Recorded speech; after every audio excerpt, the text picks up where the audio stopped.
자, 이번 시간에는 스콘을 만들어 볼게요.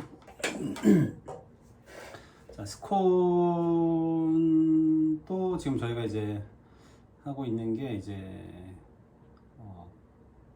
카페에서 주로 많이 애용되고 있는 어떤 케이크류들 중에 이제 구워져서 고객들에게 제공되는 그런 케이크들을 하고 있는데, 물론 이것도 뭐 케이크의 일부라고 할 수도 있지만 큰 분류로 봤을 때는 케이크의 일종이라고 하기엔 좀 애매한 부분이 있긴 해요. 하지만 워낙 이 빠져서는 안 되는 아이템이다 보니까 저희가 이 스콘을 반드시 넣게 된 상황이고요. 오늘 저희가 할 스콘은 가장 기본적인 스콘을 진행을 할 거고, 일단 기본 스콘 베이스에 저희가 사용할 맛은 얼그레이고요. 그 다음에 완성된 스콘 위에 레몬 아이싱을 살짝 곁들여서 완성을 해 볼 거예요. 자, 그럼 스콘에 대해서 설명을 드리면, 스콘은 굉장히 많이 볼 수가 있죠. 많은 매장에서 쉽게 볼 수가 있고, 그리고 쉽게 볼 수 있다는 것은 그만큼 많은 고객들에게 좀 대중적인 아이템이라는 증거이고요. 그 다음에 스콘을 뭐 좀 더 쉽게 설명을 드리면, 이 스콘 같은 경우는 대표적으로 사용되는 곳이 애프터눈 티라는 그 음식 안에 스콘이 들어가요. 그 애프터눈 티 음식 안에 들어가는 이 스콘은 어떻게 보면 그 메뉴의 가장 대표적인 아이템 중에 하나고요. 어떻게 보면 빠져서는 안 되는 아이템 중에 하나예요. 이제 스콘이 그 애프터눈 티에 들어가서 애용되는 것처럼 많은 대중들에게 저변화되어 있는 아이템 중에 하나예요. 스콘은 어떻게 보면 쿠키처럼 바삭하진 않고, 그렇다고 해서 빵처럼 또 폭신하진 않아요. 그 중간에 어떤 식감을 가지고 있고요. 어떻게 보면 파운드 케이크와 제누아즈의 그 사이, 그런 식감이라고 보시면 돼요. 그런 식감이라고 보시면 되고요. 여러 가지 어떤 구운 케이크들, 부은 케이크들과 마찬가지로 스콘도 가장 기본이 되는 베이스의 반죽을 가지고 다양한 맛을 표현할 수가 있는 아이템 중에 하나예요.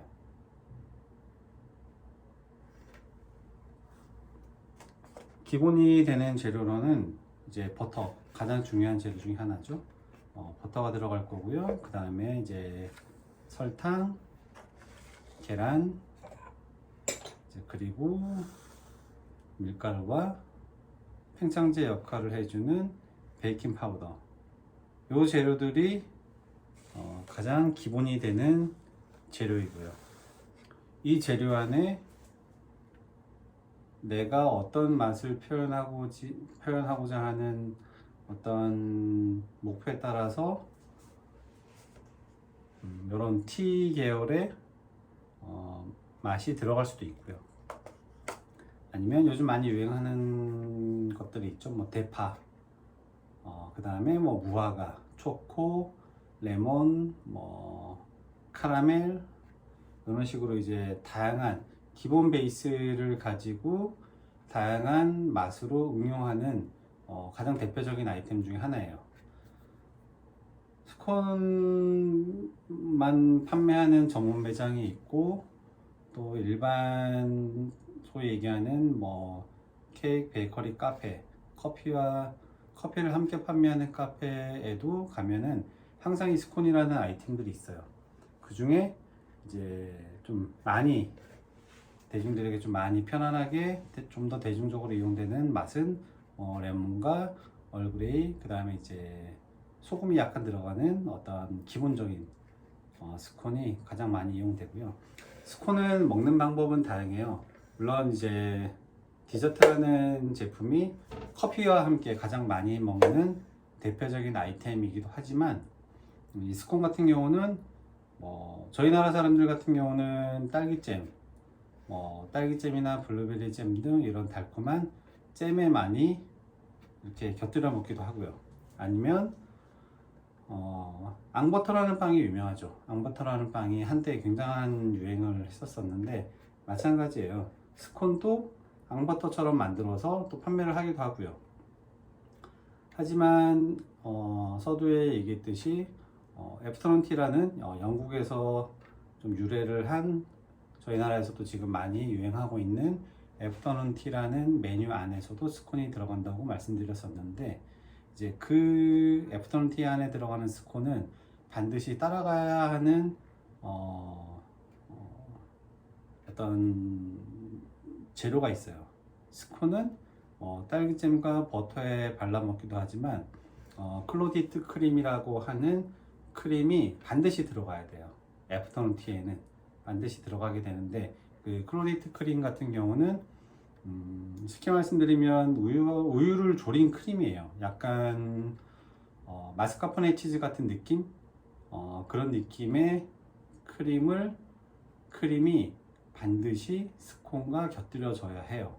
하지만 일반 카페에서는 소위 잼하고 많이 먹게 돼요. 커피와 잼. 그리고 기본적인 어떤 맛 외에도 추가로 들어가는 여러 가지 응용된 맛이 많다 보니까 굳이 딸기잼이나 버터를 안 찍어 먹더라도 그냥 스콘 자체만으로도 충분히 커피와 어울릴 수 있고 그냥 먹어도 괜찮고요. 그래서 스콘이라는 제품이 굉장히 좀 널리 이용되고 있는 아이템이다 보니까 이번에 구운 케이크들 하는 위주의 아이템에 넣었다는 것 참고로 말씀드리고요.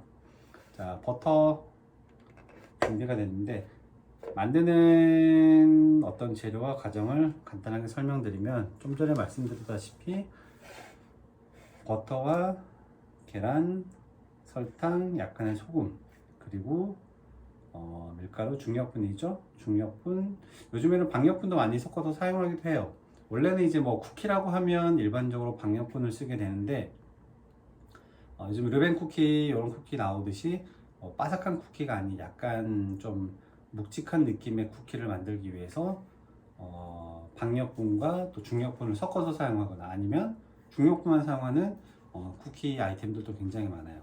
저희 오늘은 이제 중력분을 사용할 거고요. 그 다음에 소량의 베이킹 파우더가 들어가 있고, 이 기본 레시피의 맛을 내기 위해서 얼그레이 잎차를 준비했고요. 잎으로 된 얼그레이를 준비했고, 그 다음에 우유를 준비했습니다. 자, 이렇게 재료는 준비되었고, 만드는 과정을 한번 설명을 드리면, 자, 버터가 굉장히 또 중요해요. 버터가 굉장히 중요하고요. 버터와 설탕과 밀가루, 이 세 가지를 한 번에 섞어줘야 돼요. 최대한 글루텐이라는 것이 형성되지 않게, 빵에는 글루텐이 형성돼야 불륜감도 생기고 풍미도 생기고 맛도 식감도 좋아지지만, 이 스콘에는 내가 어떤 식감을 표현할지에 따라서 글루텐을 형성을 최소화할지 말지를 결정하게 돼요. 오늘 할 거는 글루텐을 최소한으로 형성시키기 위해서 버터와 설탕과 밀가루를 가볍게, 덩어리가 최대한 글루텐이 잡히지 않게 가볍게만 섞어 줄 거예요. 그리고 나서 이제 계란과 이제 우유와 얼그레이를 섞을 거고요. 자, 여기서 중요한 게 얼그레이를 저희가 오늘 사용할 건데, 얼그레이 같은 경우는 간은 아주 입자가 가는 티백으로 나오는 경우도 있고 이렇게 입차로 나오는 경우도 있어요. 저희가 오늘 사용할 얼그레이는 입차로 되어 있는 형태이고요. 이 입차 같은 경우는 이제 그냥 넣게 되면은 식감에 굉장히 안 좋은 영향을 미치겠죠. 그래서 준비되어 있는 우유에다가 우려서 사용을 할 거예요. 입차를 사용하지 않고 예를 들어서 고운 어떤 가루 형태의 얼그레이를 사용한다. 그렇게 할 때도 마찬가지로 우유에 우려주시는 게 좋아요. 왜냐하면 소량 그 가루 형태의 얼그레이를 뭐 그린티도 있을 수도 있고 여러 가지 티가 있지만 그런 티를 그냥 반죽에 넣고 비비게 되면 오븐에 물론 구워질 때 어느 정도 향은 나긴 할 거예요. 향은 나긴 하지만 얼그레이 풍부한 맛과 향을 좀 표현하기에는 굉장히 부족한 면이 있어요. 그렇다고 해서 굉장히 많은 양을 넣을 수는 없고요. 많은 양을 넣는다고 해서 그 향이 충분히 나는 건 아니니까요. 해서 반드시 이런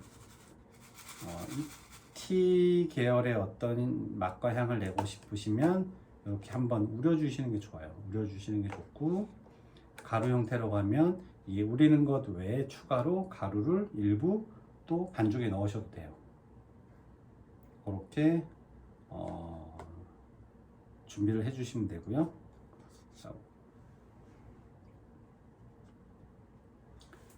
얼그레이 티백 입차 같은 경우는 이제 한번 우리게 될 텐데,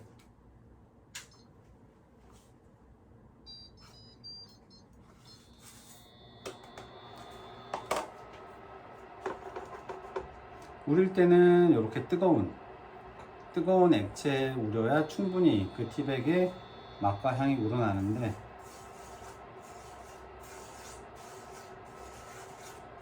그냥 졸인다고 생각하시면 돼요. 물론 그냥 뭐 저희가 이제 마시는 차 형태로 먹을 때 너무 많이 우리게 되면 쓴맛이 나와요. 쓴맛이 나서 먹을 때 좀 불편함이 있지만, 이런 과자나 케이크에 넣을 때는 조금 쓴 듯한 느낌의 강한 향을 넣어 주셔야 그 티의 충분한 맛과 향을 표현할 수가 있어요.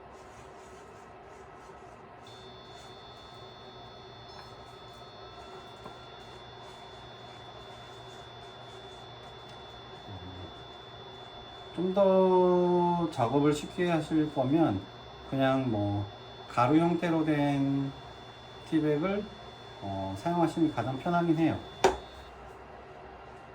가장 편하긴 한데, 좀 더 고급스럽고 은은한 향을 내기 위해서는 이런 2차 같은 티백을 사용하시는 것도 추천드리고요.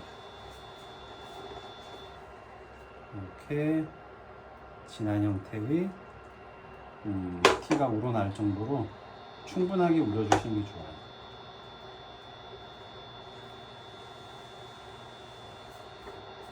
지금은 우유를 사용하지만 생크림을 사용하셔도 큰 문제는 없어요.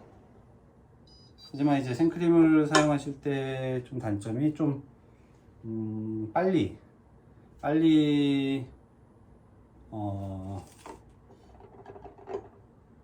쫄게 되죠.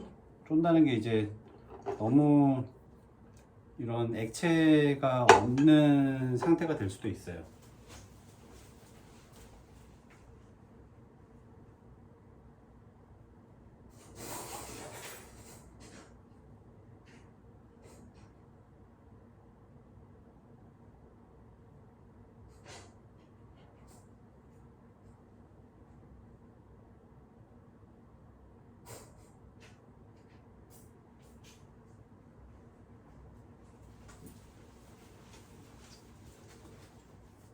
이건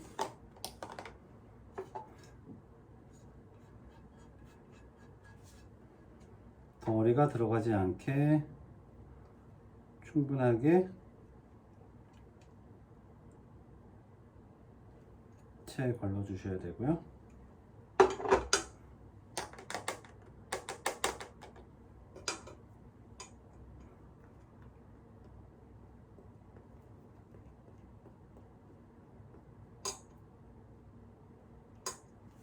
이렇게 진한 얼그레이 티백 만들어졌고요. 요 작업을 먼저 해주셔야 되는 이유는 이제 뜨거워요. 뜨겁기 때문에 뜨거운 액체를 이 스콘 반죽에 넣게 되면 버터나 어떤 나머지 재료에 좀 좋지 않은 영향을 미칠 수도 있기 때문에 미리 끓여 놓고 충분히 식힌 다음 사용하시는 게 좋을 것 같아요. 이렇게 재료를 준비해 주시고요. 그 다음에 이제 제가 조금 이따 이제 아이싱 할 때 사용할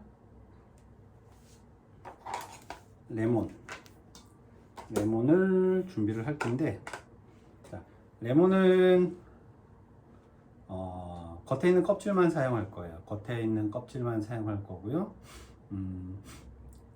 아무래도 이물질이 묻어 있을 수 있기 때문에 과일 전용 세제라든지 아니면 베이킹 파우더나 베이킹 소다를 사용해서 충분하게 깨끗하게 과일을 세척을 해 주시는 게 좋을 것 같습니다. 그리고 이렇게 가는 고운 채를 사용해서 이 껍질만 벗겨줄 거예요.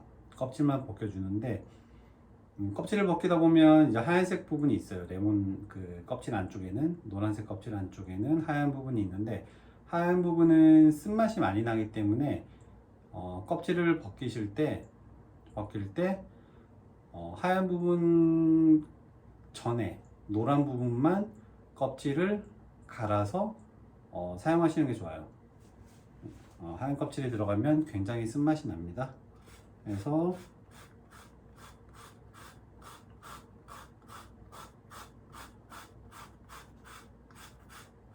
이렇게 하얀 부분이 보일랑 말랑할 정도까지만 껍질을 제거해 주시면 좋아요.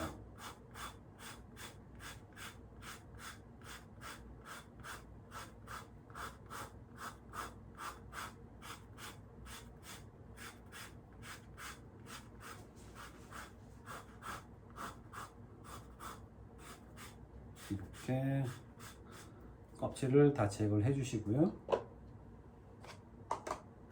그리고 이제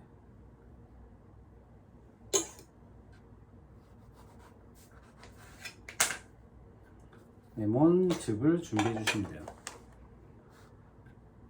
레몬즙은 아이싱 슈가와 함께 섞게 되면 위에 코팅제 역할로 사용할 수가 있어요.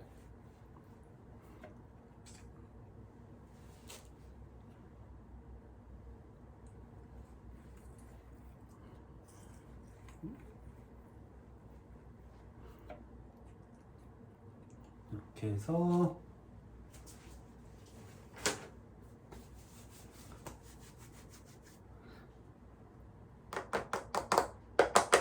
껍질 준비해 주시고요. 즙 준비해 주시고, 이제 시드가 있기 때문에 충분히 보온체에 걸러서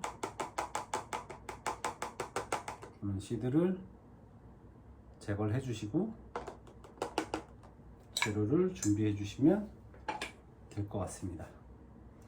이 즙은 나중에 이제 슈가 파우더 섞어서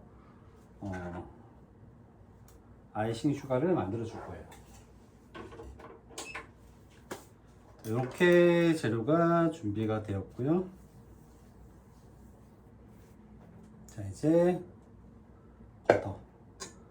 버터와 함께 가루를 섞어 볼 거예요. 자, 버터는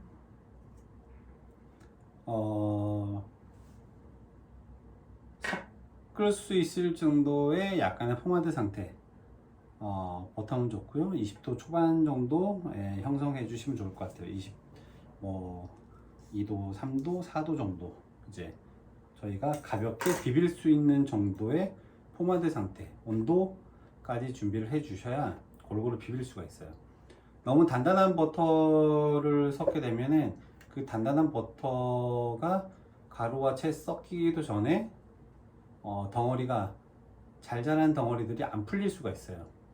아무리 저희가 곱게 다져서 시간을 들여서 작업을 한다고 하더라도 단단한 버터를 설탕과 밀가루와 섞게 되면 일부는 풀려서 굉장히 뭐 가루와 함께 하나가 되겠지만 또 일정 부분 많은 부분들이 제대로 섞이지 못하고 버터 덩어리대로 그냥 남아 있을 수가 있어요. 그렇기 때문에 가능하시면 차가운 버터보다는 섞일 수 있을 정도의 포마드 상태까지 만들어 주시는 게 좋아요.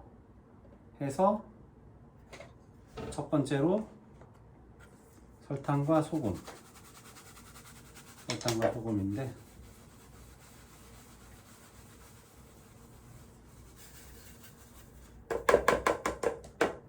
이렇게 먼저 한번 비벼 주시는 거예요.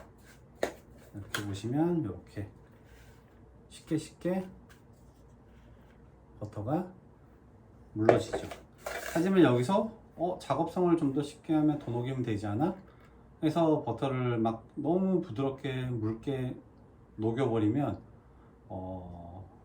정말 이 굽고 났을 때 뭐 내상 잘라봤을 때 굽고 나서 이 스콘을 잘랐을 때 버터가 떡진 것처럼 나와 있어요. 그렇기 때문에 버터가 녹으면 되지 않는다는 거. 그래서 포마드 상태의 버터를 밀가루와 섞이게 되면 또 찰진 느낌이 나기 때문에 그 전에 설탕과 버터를 충분히 잘 한번 섞어 주시는 게 좋아요. 유튜버나 이런 거 보시면 막 그 단단한 버터를 밀가루와 설탕을 넣고 굉장히 막 다져가면서 막 가루를 속으로 만들듯이 가루를 내가면서 하시는 분들도 있긴 해요. 근데 실무에서는 현실적으로 되게 불가능한 부분이에요. 버터가 100% 풀리지가 않아요, 절대로. 그렇기 때문에 그런다고 해서 뭐 이론적으로 봤을 때는 뭐 조합을 뭐 좋다고는 하지만 실무에서 봤을 때는 현실적으로 그렇게 좋은 방법은 아니기 때문에 그래서 어느 정도의 저희가 섞을 수 있을 정도의 포마드 상태까지는 해동을 좀 시켜주시는 게 좋아요.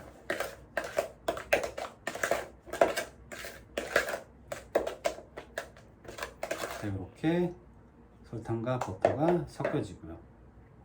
그 다음에 이제 가루와 베이킹 파우더를 채를 친 가루와 베이킹 파우더를 넣고 이제 섞을 거예요.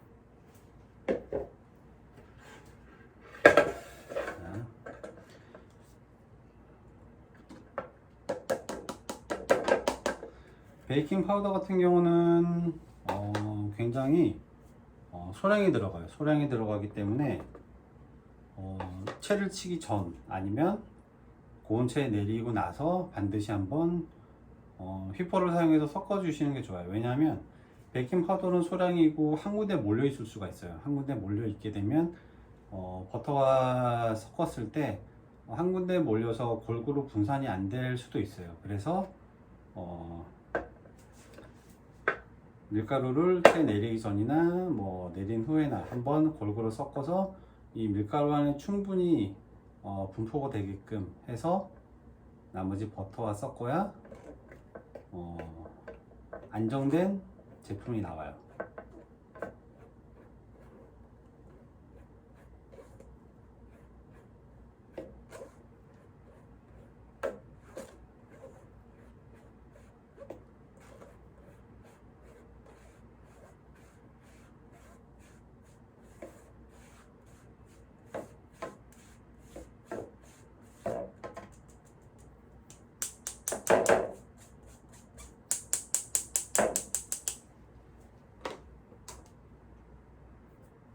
이렇게 채에 내려주신 버터를 이제 가루를 버터와 함께 섞을 거예요.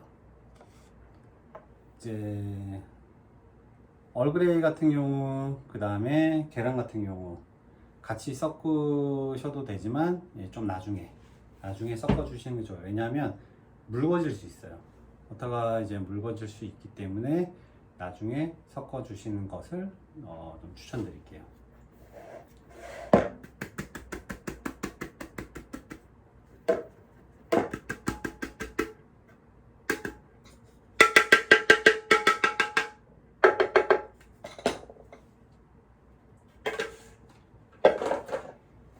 이렇게 넣고 이제 밀가루를 한번 섞어 보겠습니다.